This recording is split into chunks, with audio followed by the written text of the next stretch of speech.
हरियाणा के कई जिलों में प्रदूषण का स्तर लगातार बढ़ रहा है। एनसीआर में आने वाले जिलों में बंद हो सकते हैं स्कूल और डीसी स्कूल बंद करने का फैसला ले सकते हैं। कई जिलों में कुछ दिनों के लिए स्कूलों को बंद किया जा सकता है। प्रदूषण को देखते हुए डीसी अपने जिलों की स्थिति को देखते हुए ये फैसला लेंगे। हालांकि किस तरीके से स्कूलों को बंद किया जाएगा और कौन सी कक्षा तक के लिए, कितने दिनों तक के लिए स्कूलों को बंद किया जाएगा, इस पर अभी कुछ तय नहीं हो पाया है। लेकिन अपने इलाके के, अपने जिले की जो है प्रदूषण की स्थिति को देखते हुए उसके हिसाब से डीसी जो हैं अपने एरिया में ये फैसला ले सकते हैं।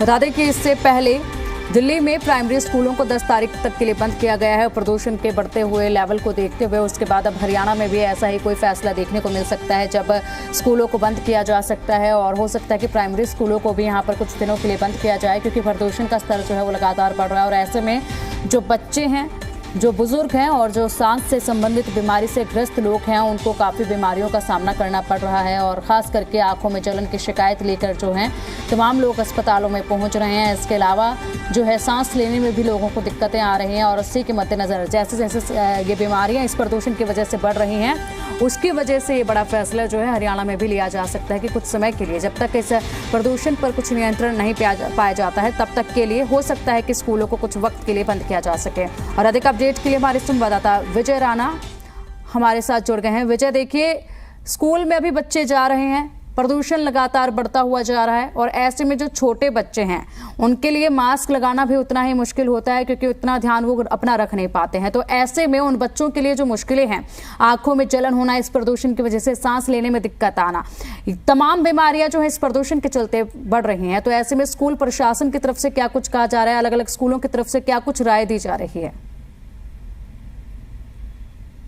देखिए, जहाँ तक छोटे बच्चों की बात है तो छोटे बच्चों को प्रदूषण से बचाना कोई आसान काम नहीं है, क्योंकि अगर बच्चे घर में रहते हैं तो पेरेंट्स उन्हें घर में रख सकते हैं, बाहर जाने से रोक सकते हैं। लेकिन अगर बच्चे स्कूल जाते हैं, जैसे कि वो पहले स्कूल जा रहे हैं, तब वो प्रदूषण की चपेट में आएंगे। उसके बाद अगर उन्होंने मास्क भी पहना है तो छोटे बच्चे मास्क भी उतार देते हैं, क्योंकि उन्हें उतनी समझ नहीं है कि मास्क उतारना उनके लिए कितना खतरनाक हो सकता है। और स्कूलों में बच्चे आमतौर पर बाहर खेलते रहते हैं। बहुत से स्कूल ऐसे भी हैं प्रदेश में जो सड़कों के ऊपर हैं, सड़कों के किनारे बने हुए हैं, तो वहाँ पर प्रदूषण का स्तर काफ़ी बढ़ा रहता है। हालांकि स्कूल प्रशासन अपने स्तर पर कोशिश कर सकते हैं, लेकिन वो कोशिशें नाकाफ़ी ही साबित होंगी जिस तरह से प्रदूषण बढ़ रहा है अपने हरियाणा के जिलों में। क्योंकि अगर रोहतक, फतेहाबाद या एनसीआर के जिलों की बात करें तो 400 को पार कई जिलों में कर गया है AQI, जो बेहद खतरनाक है छोटे बच्चों के लिए भी और बुजुर्गों के लिए भी। तो इसलिए अब हरियाणा स्कूल शिक्षा निदेशालय इस तरह के जो फैसले वो ले सकता है कि कई जिलों में स्कूल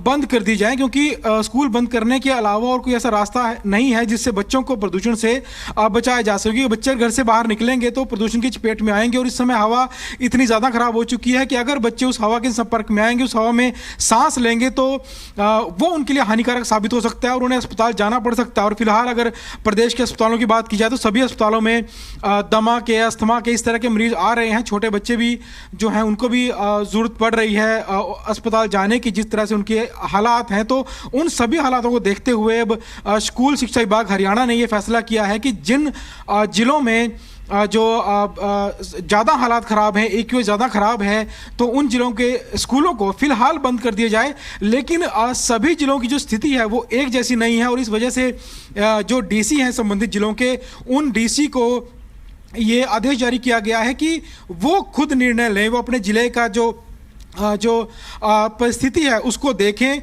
AQI देखें, हवा की गुणवत्ता वहाँ पर कैसी है।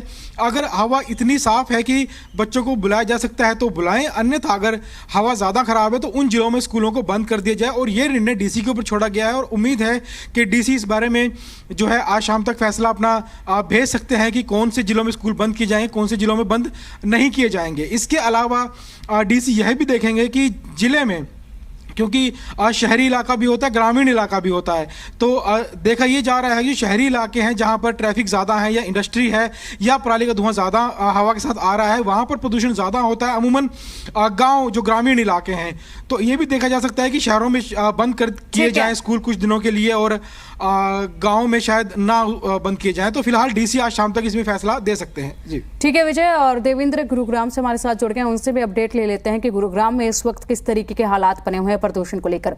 देवेंद्र, गुरुग्राम में इस वक्त कैसे हालात हैं और क्या लगता है कि कब तक गुरुग्राम में स्कूलों को बंद किया जा सकता है, क्योंकि अब जो है त्योहारी सीजन भी शुरू हो चुका है, आगे आने वाले वक्त में त्योहार भी आ रहे हैं, महज कुछ दिनों का फासला है और उस वक्त भी स्कूलों को बंद किया जाता है। तो किस क्लास तक के लिए स्कूलों को बंद किया जा सकता है और कितने लंबे वक्त के लिए बंद किया जा सकता है? देखिए पिंकी, बिल्कुल लगातार जिस तरह से प्रदूषण का स्तर बढ़ रहा है और सबसे बड़ी बात यह है कि लगातार AQI का जो आंकड़ा है वो 400 को क्रॉस करता हुआ नजर आ रहा है। पिछले 2 दिन से जरूर गुरुग्राम में थोड़ी राहत है, लेकिन लगातार बढ़ते हुए इस प्रदूषण के बीच लगातार स्वास्थ्य विभाग, जिला प्रशासन और GMD नगर निगम तमाम कोशिशें कर रहे हैं। एक टीम गठित की गई है, लेकिन किसी तरह से अभी भी धरातल पर जो वर्क होना चाहिए वो नजर नहीं आ रहा है। लेकिन सबसे महत्वपूर्ण बात यह है कि जिस तरह से सरकार की तरफ से जिला उपायुक्त को ये कहा गया है कि वो अपने उस पर निर्णय लें कि किस तरह से स्कूलों को बंद किया जाए या अभी नहीं किया जाए। कुछ उद्योगपति इस वक्त मेरे साथ है। सर, अभी उद्योग को लेकर किस तरह की स्थिति है, क्योंकि स्कूल को लेकर तो सरकार ने पाले में डाल दिए जिला उपायुक्त के प्रभारी, किस तरह से देखते हैं उद्योग में? ग्रेड 3 भी लागू हो चुका है, ग्रेड 4 भी लागू हो चुका है कल से नहीं, और उद्योगों की बड़ी स्थिति है इस समय, क्योंकि जनरेटर बंद है और बिजली की बार बार दिक्कत आ रही है और बहुत ज्यादा परेशान है इस वजह से उद्योगपति जो है। सर, क्या लगता है कब तक इस तरह की स्थिति रहेगी, क्योंकि उद्योग लगातार इस तरह की चोट खाता है? सर, इसमें उद्योगों का तो ये है कि आजकल सारी मशीनरी इलेक्ट्रॉनिक हो गई है, बार लाइट की ट्रिपिंग करने से लाखों रुपए का नुकसान लाइट जाने की वजह से होता है। कल संडे का दिन था, इंडिया का मैच भी था, लेकिन मैं समझता हूँ पूरे 4 सेक्टर में कल पूरा दिन लाइट बंद रही। तीनों फीडर कल बंद थे। अगर लाइट ही नहीं देंगे तो फिर क्या करेंगे? जनरेटर आप चलाने नहीं देंगे, बिजली आप देंगे नहीं, तो उद्योग धंधे चलेंगे कैसे? सर, गुरुग्राम को कितना बड़ा नुकसान होता है पोल्यूशन से? न केवल लोगों को परेशानी होती है, बल्कि इस तरह से उद्योग को कितना बड़ा नुकसान होता है? सिर्फ उद्योग को ही नहीं, पूरे गुड़गांव, पूरे हर नागरिक को इसका नुकसान है। अब ये देखिए, पूरा शहर कूड़े के ढेर में तब्दील हो चुका है। सरकार या अभी तक प्रशासन इसका कोई सोल्यूशन नहीं निकाल पाई है। सिर्फ इंडस्ट्रीज के ऊपर ही गाज डाली जा रही है कि वो जनरेटर बंद कर दे या यूनिट चलाए नहीं, वर्कर्स की संख्या कम कर दे, वर्क फ्रॉम होम करे।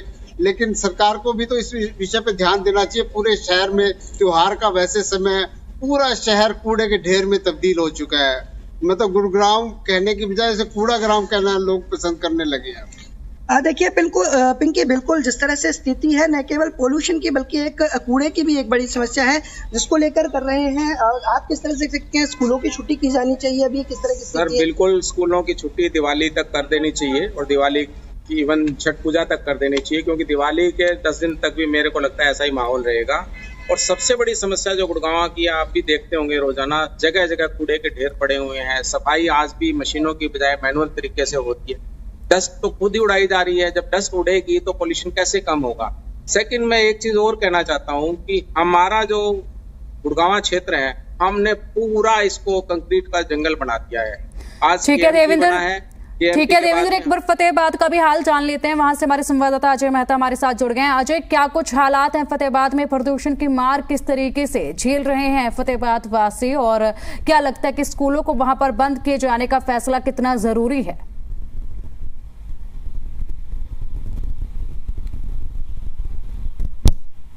जो है उसी तरह के हालात फतेहाबाद के अंदर ही बने हुए हैं। जो AQI का आंकड़ा है वो लगातार अपने पीक पर जा रहा है। आज भी जो है 437 के आसपास जो इसका आंकड़ा बना हुआ है। हालांकि जो अधिकतम जो रिकॉर्ड किया गया है वो 500 के आसपास जो है AQI रिकॉर्ड हुआ है।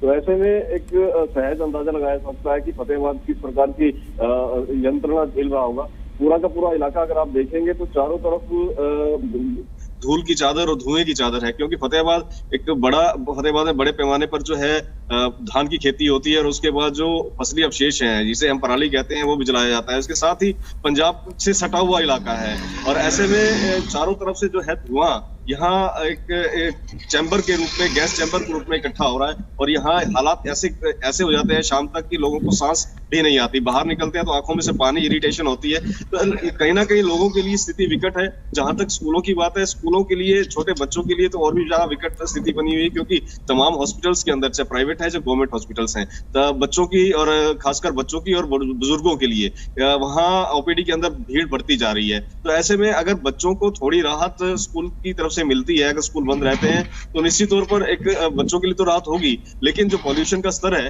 वो कहीं ना कहीं अभी भी अपने पीक पर जाता नजर आ रहा है। ठीक है अजय, शुक्रिया आपका इन तमाम जानकारियों के लिए। देवेंद्र, आपका भी शुक्रिया इन तमाम जानकारियों के लिए, और साथ ही साथ विजय, आपका भी शुक्रिया इन तमाम अपडेट्स के लिए।